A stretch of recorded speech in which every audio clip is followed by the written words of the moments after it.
Nice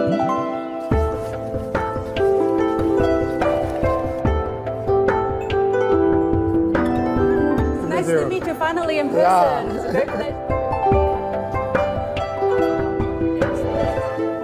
Oolong, okay. 谢谢. It's wonderful.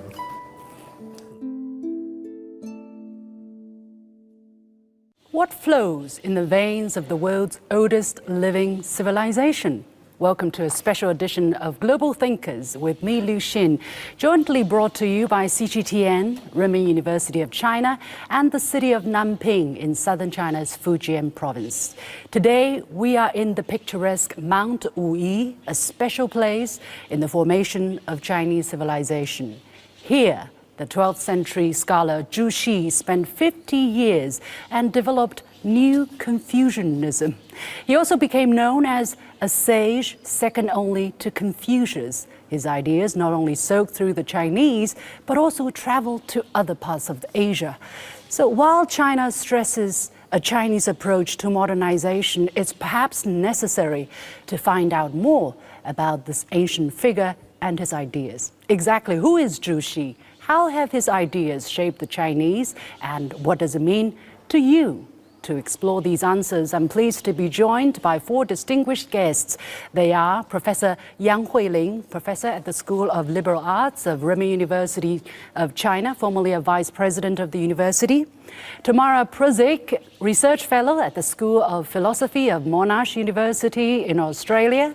Professor Javier Garcia, a senior international journalist before, but now a professor at the School of Journalism and Communication at Renmin University in China. And last but not least, Professor Roland Boer at the School of Philosophy of Renmin University of China. We also have teachers and students from Wuyi University, a leading institution in research into Neo-Confucianism. The warmest welcome to all of our special guests and to all of our audience members. Thank you very much. Okay. So, my dear guests, we just had a sip of tea or two of the famous black tea here in Wuyi Mountain, which is a UNESCO cultural heritage site, one of the very famous spots here in China. What is your impression of sipping tea here in Wuyi? Professor Yang, let's start with you. Yeah, thank you. I think, of course, Wuyi is quite famous for the high quality of Chinese tea. And even Zhu Xi himself could be taken as an expert in tasting tea. He even used tea as an analogy to express some of his thoughts. So it's very philosophical to sip tea. Yeah. For instance, like he said, sugar is sweet. But anyway, too much sugar will let you taste a little bit sour. But a tea is a little bit bitter, but after a while, you will know what does the sweet means. Yeah, wow. That is what expressed in one of the Zhu Xi's books. Tamara, if you don't mind, I'm calling you Tamara. Is it the first time you're here in Mount Wuyi? And Yes. how's the experience so Yes. far? How would you describe it? Well, it's this is my first experience of these strange Chinese mountains, which are, well, strange from my perspective. I grew up in a country where all the mountains have these very sharp peaks. Here, they're rounded. Yeah. And the second thing that really strikes me, I was in Weishan, where we are, in the hotel down in the town, and I was in a shop trying to buy something. Of course, I don't speak Chinese, so I had a bit of trouble explaining what I want. I was really surprised by how people jumped in to help me spontaneously without any, there was one woman, then another one who knew English, so she spent about half an hour willingly helping me. So that's my first impression about Wuyi, or at least the region, but I think that's the case for whole China, that people are very spontaneous and very hospitable. So that's my impression of. Yeah. Professor Garcia, your first time in Wuyi as well? Do you have similar? Yes, my first time in Wuyi. I was already in other parts of Fujian province, but not in the mountains, and it's really amazing here. I didn't have so much time yet to know very well indeed the region, but the landscape is really amazing. The steep slopes and the flat tops, these kind of mountains, a little bit karstic that I know from other parts in China, like Wuyi, are really incredible for me. And yeah, now the green of the spring, and so one can feel here the biodiversity really in this region. It's a lot of tea, but not so much coffee. Are you craving? Yeah, I like very much tea, and the tea here is wonderful. But coffee, I need it in the morning overall. Okay. Professor Boa, are you craving for coffee too, or? Well, actually, no, because I brought some Yunnan coffee with me, and I grind the beans in the morning. Very smart. And have my coffee first thing, so I don't need any coffee now. With tea, and call me Roland, by the way, that's fine. With tea, the thing that comes up for me is conversation. It's when, and especially with the Chinese style of having tea, with someone there with the leaves in a sort of a bigger pot, and then the small cups, porcelain cups, you feel like sipping and talking and slowing down and taking time to discuss things. And that's the association, conversation. Yes. Conversation is what comes with tea drinking, and that's what happened this morning. Yes. So that's, for me, the impression, the experience. Indeed, indeed. So let's imagine that we are having tea here, although we don't physically have it, but it is like, chat over tea and talk about this place and the person that made it so famous and so important for the Chinese culture. This is a very beautiful setting, and it's actually the first time that we produce a show from such a setting. It's touching. I don't know how you feel about it. It touches me, the structure of it, and we are surrounded by history, by culture, and by ideas which are very profound. So we talked about this person, Zhu Xi. Professor Yang, you are an expert in Chinese culture and ideas. So how important is this person? Because we all heard about Confucius, and there's this portrait of Confucius right behind us, which is world famous. But how important is Scarlet Zhu? Yeah, actually, as what you mentioned just now of the Neo-Confucianism in and after Song Dynasty, about 11 and 12 centuries, even earlier, then the English word tea could be used in the West, actually. Okay. In accordance with Webster's English Dictionary. How about this place? How about Mr. Zhu? Yeah. And traditionally, I think Chinese intellectuals will follow Confucius as the most important master of Confucianist tradition. But in and after Song Dynasty, Zhu Xi could be another representative of the Neo-Confucianism. I think briefly, traditional Confucianism might be a little bit lacking in metaphysics.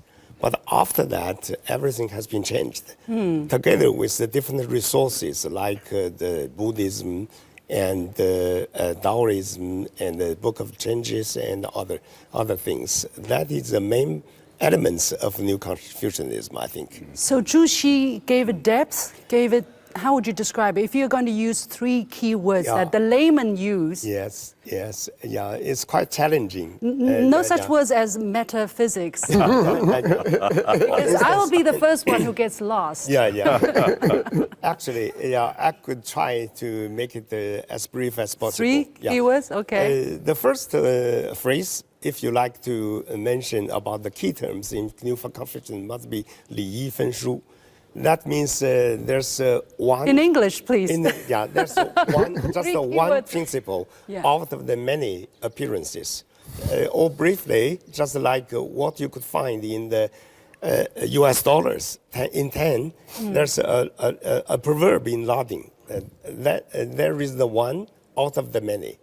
I think that could be used as one. Say it again, I didn't get it. There is the one out of the many.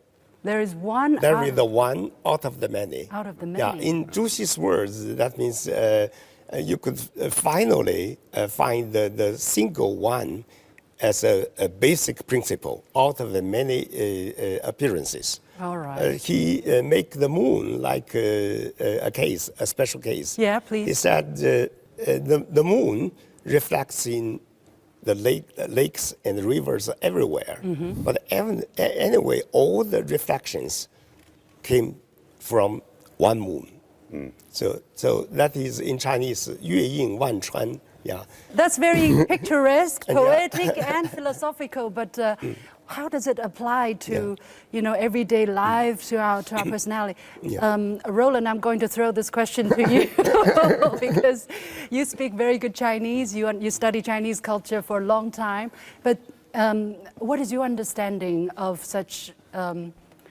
In different forms, the one. I don't know how to summarize that. What you find with Zhu Xi is that it's a comprehensive system of thought. That's what Zhu Xi is able to provide in developing, drawing on the earlier strands, but developing a full system of thought. And I'm quite struck by the core category, or the one, if you like, of reason. Of reason, I called it heavenly reason, but reason. This is really, really important later on. We can talk more about it later. So, system of thought and the importance of reason. Yeah, maybe something. I'm not an expert at all, far away from these two eminence. But what I know a little bit from Zhu Xi, he focused more on how things interacted with each other. When you compare with Tomás de Aquino, Aquinas in English, Tomás de Aquino Italian, who was contemporary to Zhu Xi, he focused on the substance, how things are, and tried to explain with theories how things were. And Zhu Xi was more how things interacted with each other. The experience was much more important for him, the experience. And this difference is key, I think, to understand the difference between Chinese thought and Western thought. Because Western thought was based on theories, on speculations, on abstractions, and Chinese thought was based on experience, on practical things, how things were useful for the people, for the reality.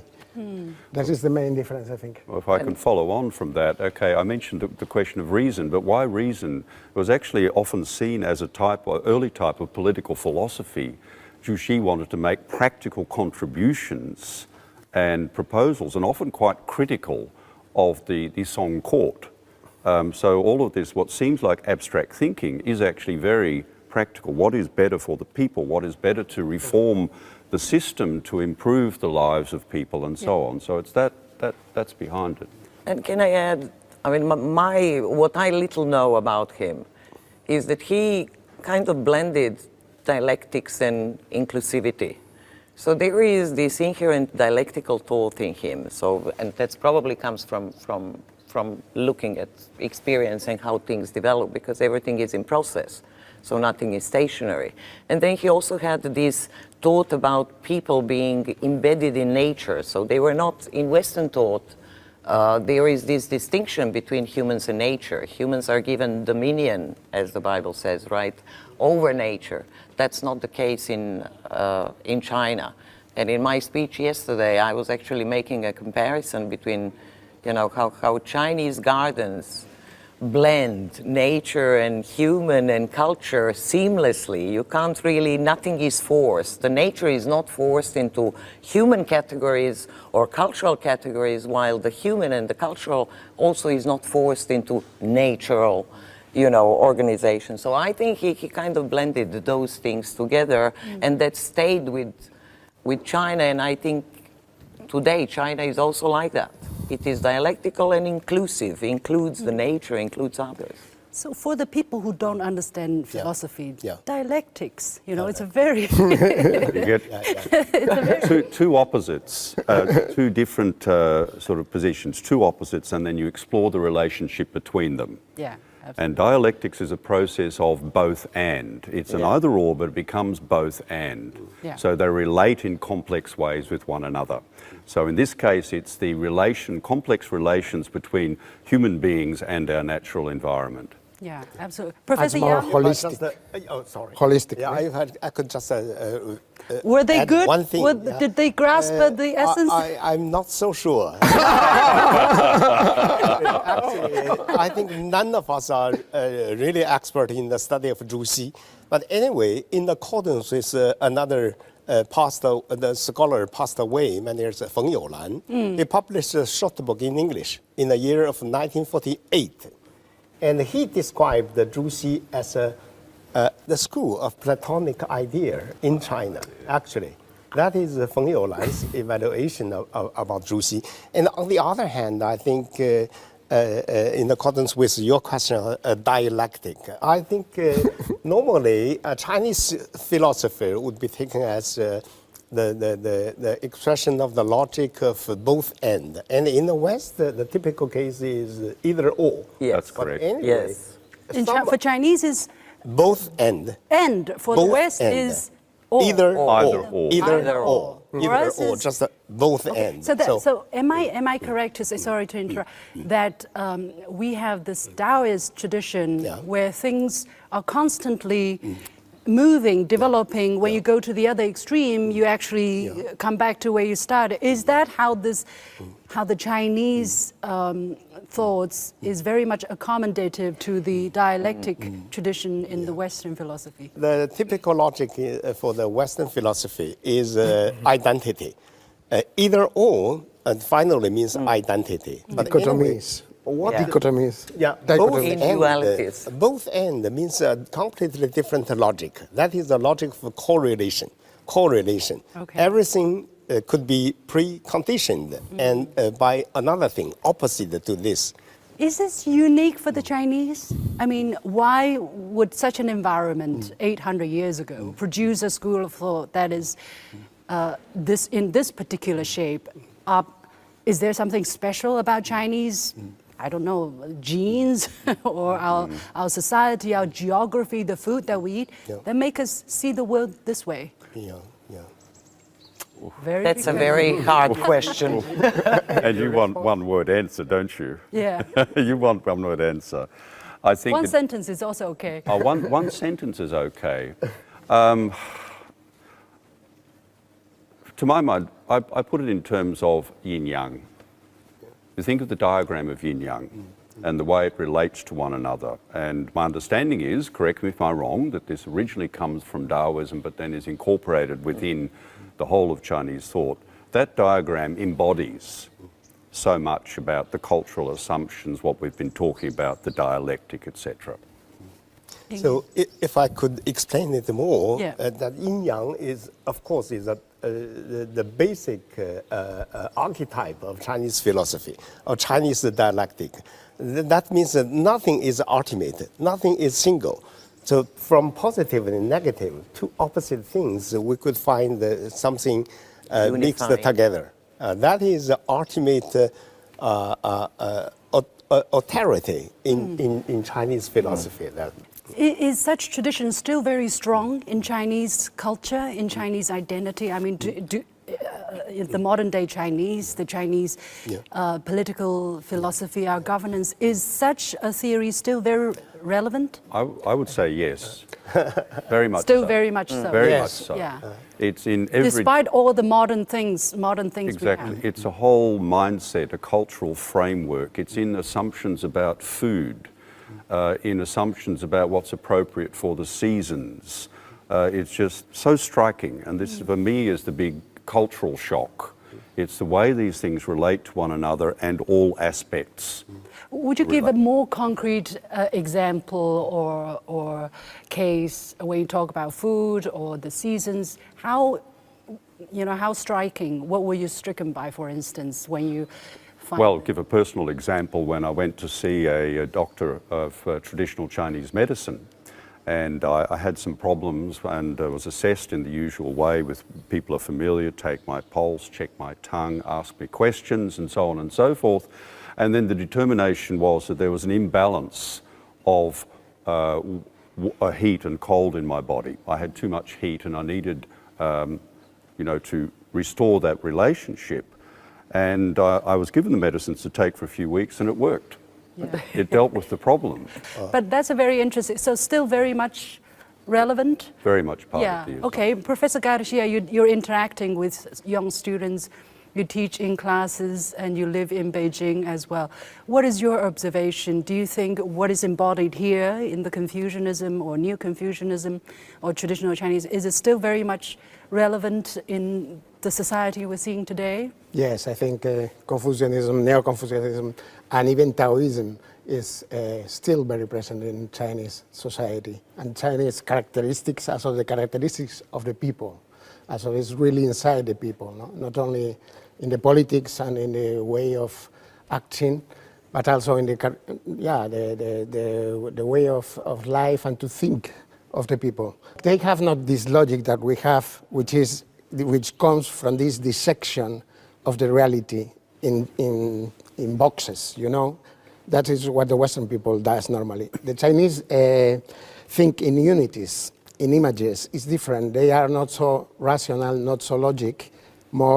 It's more a unity with the nature, and also a unity of thinking. And so they don't have this kind of logic. And then for us, sometimes it's really difficult to understand how they react or answer us. I disagree with that. You disagree with him? I do disagree with that. I think, I understand what you're saying, but I think to say it's sort of logical reason instead of images, I don't think is a correct distinction. Okay. Because, I mean, Zhu Xi, as we sort of talked about earlier, had a core category of his thought was, in fact, reason, heavenly reason, as playing a role in... It's a Chinese logic. Yes. Yeah. Exactly. Exactly. So But I would call it not logic. I don't know how you can call it. I agree actually with Javier, sorry to say. I think that the Western conception of reason is quite different to Chinese conception of reason. Yeah. Chinese conception of reason is more wholesome. It's more unifying everything rather than separating into categories. And unfortunately, that comes from Plato, the initial, then the second offender was Aristotle, then you have, you know, taken up by the Western philosophy, Thomas Aquinas developed Aristotle to an nth level, which was not really good for Western philosophy. And then you have more and more development into that categorization of things. While Chinese do understand that there are differences between things, but there are also similarities between them. I don't live in China, I don't have experience of China.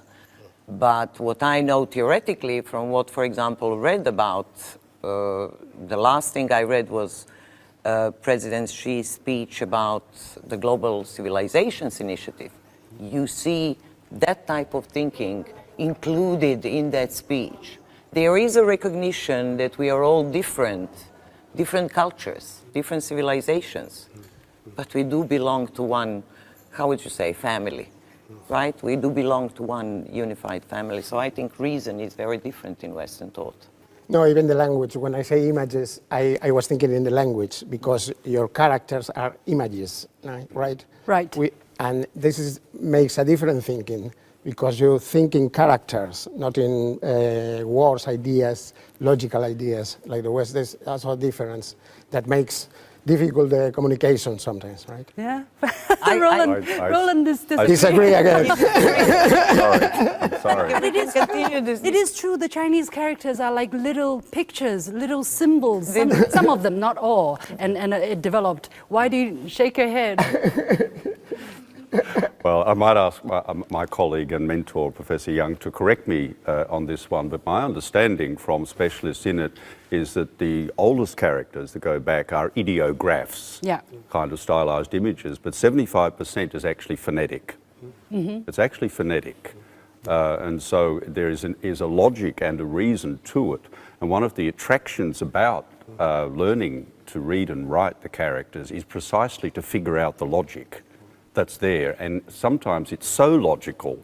I think now, what would this word be? And then I thought, well, of course, that's purely logical. It's not something different from what I was doing. So, well, but I don't it's agree. not a Western logic. I can leave the stage. I have a favorite character.